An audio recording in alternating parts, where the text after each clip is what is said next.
变下来的气息感。要再挑战我一次吗？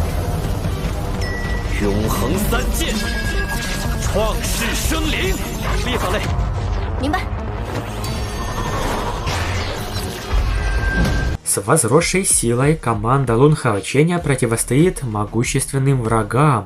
Отряд других охотников был жестоко разгромлен 8 и 10 богами колонн. К счастью, Лун Хаочень привел свою команду, и они вовремя прибыли на помощь. В официальном анонсе 176 серии показано, что Шэн Цзэйэр призывает Эликса, чтобы преградить путь 8 и 10 богам. А Лун Хаочень смело сражается с императором Фэнсю и спасает Е Сяо Лэй.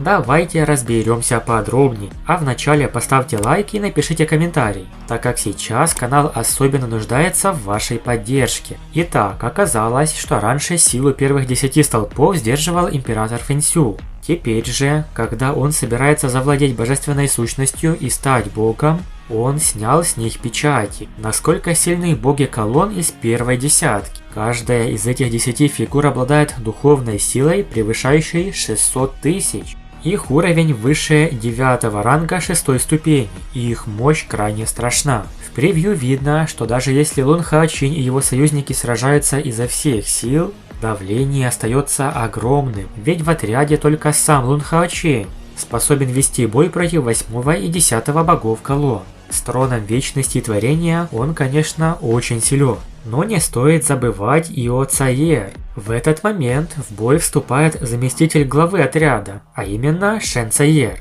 Она бросает ожерелье вечной мелодии, призывает башню вечности и даже вызывает силу Эликса. Неужели мы снова увидим этого легендарного персонажа? В аниме, в отличие от оригинала, он выжил и даже стал богом. Но сейчас тот, кого призвала Цзэйэр, это, конечно, не настоящий Эликс, а лишь наложение его силы на Цзэйэр. Но благодаря этому, теперь у нее действительно появляется шанс противостоять врагам. Изначально Лун Хаочень сражался с 8 и 10 богами колонн, но Цзэйэр вынуждена была вызвать Эликса, потому что Лун Хаочень покинул поле боя. Он почувствовал смертельную опасность для Е Сяо Лэй, которую вот-вот собирался захватить император Фэнсю. Что же тот задумал? Жизни девушки угрожала смертельная опасность, и Лун Хаочень не мог больше задерживаться. Он попросил Цзэйэр сдержать 8 и 10 богов колонн, чтобы они не помешали ему, а сам направился в мир сновидений, где должен был сразиться с императором Фэнсю. В этот момент у Цзэйэр внезапно ёкнуло сердце. С тех пор, как Лун Хаочень был однажды убит императором Фэнсю, эта боль навсегда осталась в ее душе. Теперь же им снова предстояло встретиться с ним лицом к лицу. И естественно, Цзэйэр испытывала страх. Тогда они вдвоем отошли поговорить наедине.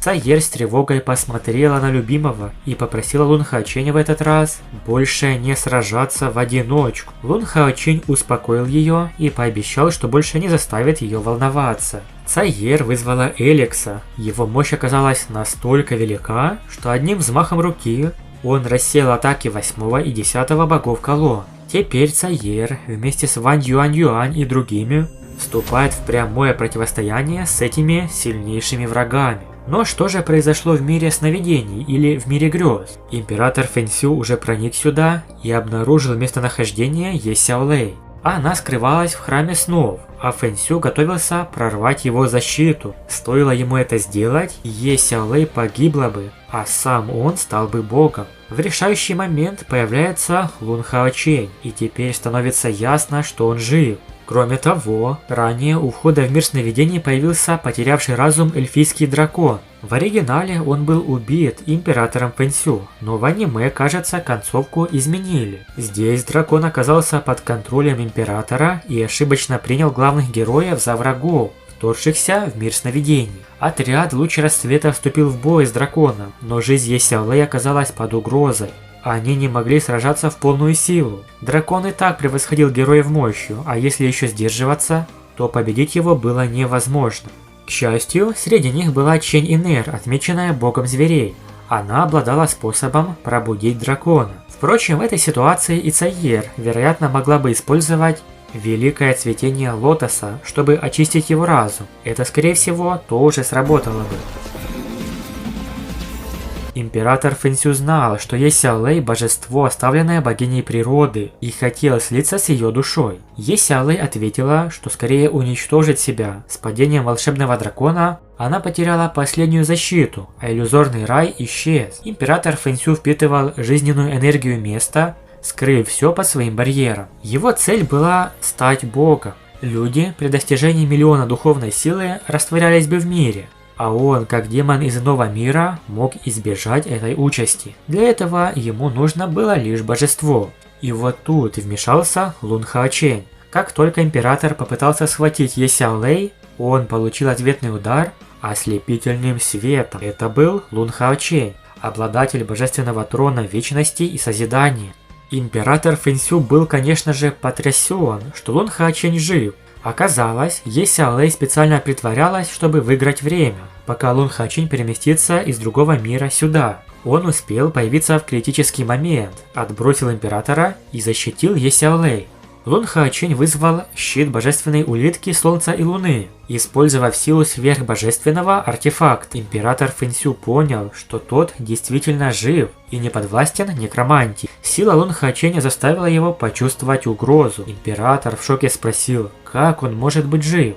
«С чего вы взяли, что я мертв?» – равнодушно произнес Лун Хаочень. «Вы уже убили меня однажды, но я уверен, что второго шанса у вас не будет». С этими словами из щита божественной улитки Солнца и Луны хлынул девятицветный свет, ударив по императору плотным потоком. Хотя щит божественной улитки Солнца и Луны мог высвободить свою величайшую силу лишь на рассвете или на закате, благодаря накопленной мощи его атака, будучи атакой сверхбожественного артефакта, была способна сравниться с мощнейшим ударом божественного трона вечности и творения. «Ты не уйдешь!» – взревел император Фэнсю. Он вытянул правую руку, на его кулаке проступил странный знак, после чего он бесстрашно ударил по девятицветному свету сверхбожественного артефакта.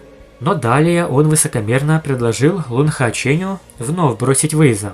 Лун Хаочень в этот раз не тратил слов и сразу же начинает битву, используя 3 вечных меча и мощь творения. Опираясь на силу божественного трона вечности и творения, он вступает в ожесточенный бой с императором. Лун Хаочень должен спасти Е Сяолэй, ведь ее сущность являлась божественной природой. И если бы Лун Хаочень опоздал хоть на мгновение, Фэнсю успел бы поглотить ее. С нетерпением ждем новую встречу Лун Хаоченя и Фэнсю. Какой будет эта битва с возросшей силой Лун Хаоченя? Большое спасибо за просмотр. Подписывайтесь на канал, ставьте лайк и всем пока.